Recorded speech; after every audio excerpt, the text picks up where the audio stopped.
Ẹ káàbọ̀ padà sí orí ìkànnì mi yìí, ibi tí mò ń gbé ṣàlàyé bó ṣe lè ṣe calculus ní ìṣẹ́jú 5.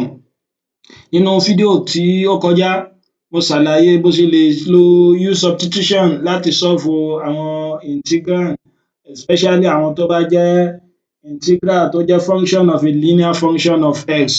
Ní òní, màá máa tẹ̀síwájú pẹ̀lú òfin kan nínú àwọn u-substitution náà. Nínú òfin tó wà ńbẹ̀ náà ni pé tó bá nírú integral báyìí, integral of the form f prime of s divided by f of s dx. Ohun tí òfin ọ̀hún sọ tí màá sì padà ṣàlàyé ni pé tó bá ní integral kan tó wá wà ní form of fraction, tó jẹ́ pé integral yẹn in form of fraction ló wà, ohun tófin yìí sọ ni pé má wulẹ̀ dára rẹ láàmú o, ó kọ́kọ́ wo ìsàlẹ̀, ó wò pé ṣé tó bá differentiate ìsàlẹ̀ yóò fún ọ ní tòkè, ohun tó bá lè mú ọ fi differentiate tìsàlẹ̀ tó bá fún ọ ní tòkè, ó mean pé má dára rẹ láàmú, ohun tí answer rẹ ó máa jẹ́ ní lin ìsàlẹ̀ yẹn plus c. Tó bá jẹ́ pé ó ti dàrú, jẹ́ n ṣàlàyé ohun tí mò ń ṣe fún ọ. Ká pé mo nírú question báyìí, mo ní s plus 5, s cube plus 5x plus 4. Ohun tófin yìí sọ ni pé kó tiẹ̀ tó wò pé ṣé u-substitution ní ń lò ní o, irú òfin wo ní ń lò ní o, má wulẹ̀ dára rẹ láàmú, ohun tófin yẹn sọ ni pé ó kọ́kọ́ lọ ìsàlẹ̀ which is your denominator, ó wá differentiate denominator rẹ, má bínú 3x square mo fẹ́ kọ bí, ó rí pé tó bá differentiate denominator rẹ, ẹja differentiate s cube plus 5x plus 4, kí ni yóò fún wa?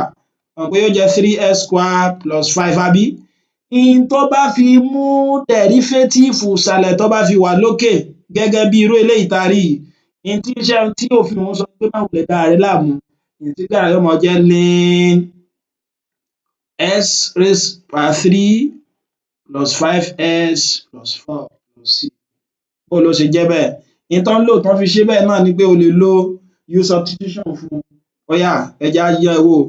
Ó rí pa ní integral 3s square plus 5 divided by s cube plus 5x plus 4 dx. Ṣó ti yé báyẹn? Ó wò pé èwo lo lè fi u ṣe so that tó bá ṣe é, tó bá differentiate ẹ̀ yóò fi fún ọ ní nǹkan kan nínú function ọ̀hún. Ṣó ti yé? Ó rí pé ohun tá a ṣe níbi tó lọ nù.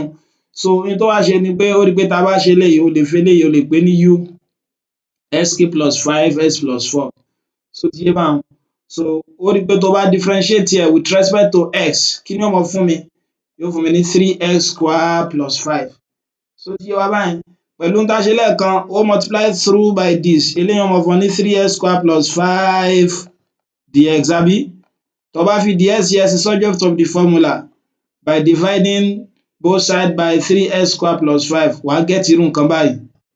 Má gbàgbé sẹ́, wípé àǹfààní u-substitution ni pé nínú integral tán fún wa yìí, a gbọ́dọ̀ rí nǹkan kan mọ́ tó jọ mọ́ x, kí la máa fi replace ẹ̀?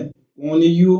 Ó wá padà sínú ìbéèrè rẹ, ó rí pé tó bá wò á ní 3x square plus 5, tó bá wò dáadáa, ó kọ 3x square plus 5 divided by, ṣo mọ̀ pé eléyìí kí la ti fi ṣe o? A ti fi ṣe u, then multiply by kí dẹ̀ ni dx rẹ? Ṣo mọ̀ pé dx rẹ nìí, òun ni du divided by 3x square plus 5.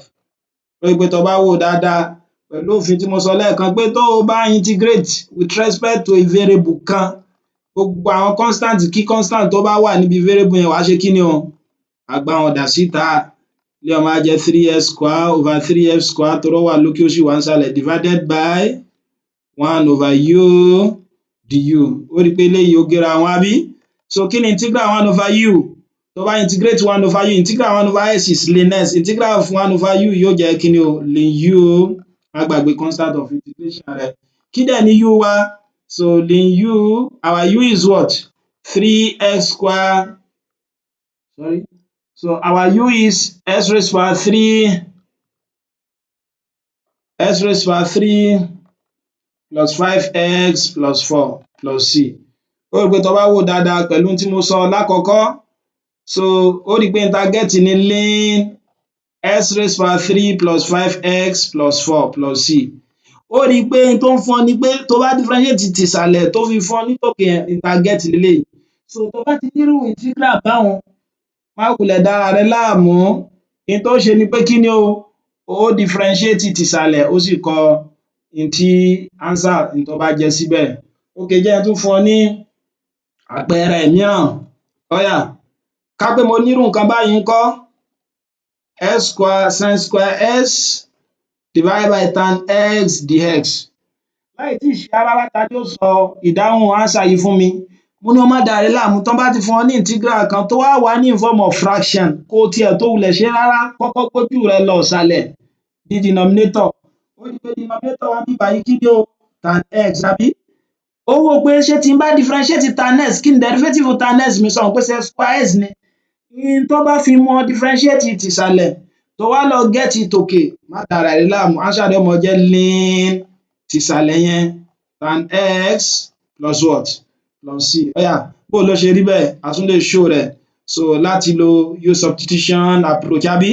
So ó yá, kí ló ṣe níbí báyìí? Wàá fi u rẹ, wàá fi ṣe tan x àbí? Wàá wá differentiate u with respect to x. Kí ni derivative tan x? Òun ni sec square x àbí? So tó bá make the s as the subject of the formula, yóò jẹ́ du divided by sec square x. Ó wá padà sí ìbéèrè rẹ, ó rí pé ó máa ní sec square x divided by, ó rí pé tan x a ti fi ṣe kí ni o, a ti fi ṣe u àbí? Multiply by du divided by sec square x. So ó rí pé pẹ̀lú òfin tí mo sọ fún ọ pé tó bá integrate with respect to a particular variable, gbogbo àwọn constant kí constant tó kún bẹ́ẹ̀ ó ṣe kí ni? Wàá gbá wọn dà síta. Ó rí pé tó bá gbá àwọn eléyìí dà síta, wàá nírú nǹkan báyìí àbí? Divided by 1 over u du. Wọ́n géra wọn àbí? In tó kúnlẹ̀ ní 1 over u du. Kí dẹ̀ ni integral 1 over u? Ln u plus c. Kí dẹ̀ ni u wa tó bá gbàgbé? Ó rí pé u wa òun ni kí ni o? Tan x plus c. Ó rí pé òfin yẹn, ó rí pé tí mo lá get lókè, òun náà la get yìí. So ti yé wa báwọn? So in tí òfin yìí sọ fún ọ ni pé tí wọ́n bá fún ọ ní integral kan tó dẹ̀ jẹ́ pé fraction ló gbà wá, má wulẹ̀ dára rẹ láàmú. In tó kọ́kọ́ ṣe ni pé ó wo ìsàlẹ̀, ó wá wò pé ṣé tí n bá differentiate tìsàlẹ̀ ṣé yóò fún mi ní tòkè. Tó bá lè rírú nǹkan báwọn fàyọ ńbẹ̀, ó mean pé integral rẹ kí ni ó máa jẹ́ o? Ln f of s plus c. Ó yá, ká tó lọ, ta ló lè sọ in tí answer eléyìí ó jẹ́ fún mi? Tí n bá ní integral s raised power, ká wò pé 4s raised power 3 plus 12s plus e raised power s. Tí mo wá ní 12s square bí báyìí plus 12 plus e raised power s dx. Ó rí pé fraction lòun náà wà àbí? Mo dẹ̀ ní tó bá ti ní fraction, o ò bùkátà láti dára rẹ láàmú. Kí ló ṣe o? Ó wo tìsàlẹ̀ àbí? Ó rí pé tó wà nísàlẹ̀ ní 4s cube plus 12x plus es. Ó wá wò pé ṣé tí n bá differentiate ẹ̀ ṣé yóò fún mi ní tòkè? Ó yá, ẹ jẹ́ á differentiate ẹ̀. Kí ni derivative rẹ̀ ó jẹ́? 12x squared plus 12 plus e raised power s. Ó mean pé kò nídìí kó dára rẹ láàmú. Kí lánsà yóò máa jẹ́? Ln 4s cube plus 12s plus es plus c. Mo lérò pé ó yé ọ. Dákun tó bá yé ọ, mò ń gbà ọ́ níyànjú láti subscribe sí orí ìkànnì mi. Kó dẹ̀ bá mi sọ fún àwọn ọ̀rẹ́ rẹ, kó like ẹ̀, kó dẹ̀ share rẹ̀ pẹ̀lú. Mo ti ṣe àwọn fídíò lóríṣiríṣi ní Yorùbá. O lè rí wọn nínú àwọn ìkànnì mi. O ṣeun títí tí wọ́n fi pàdé rẹ nínú fídíò tó ń bọ̀. Ó dàbọ̀.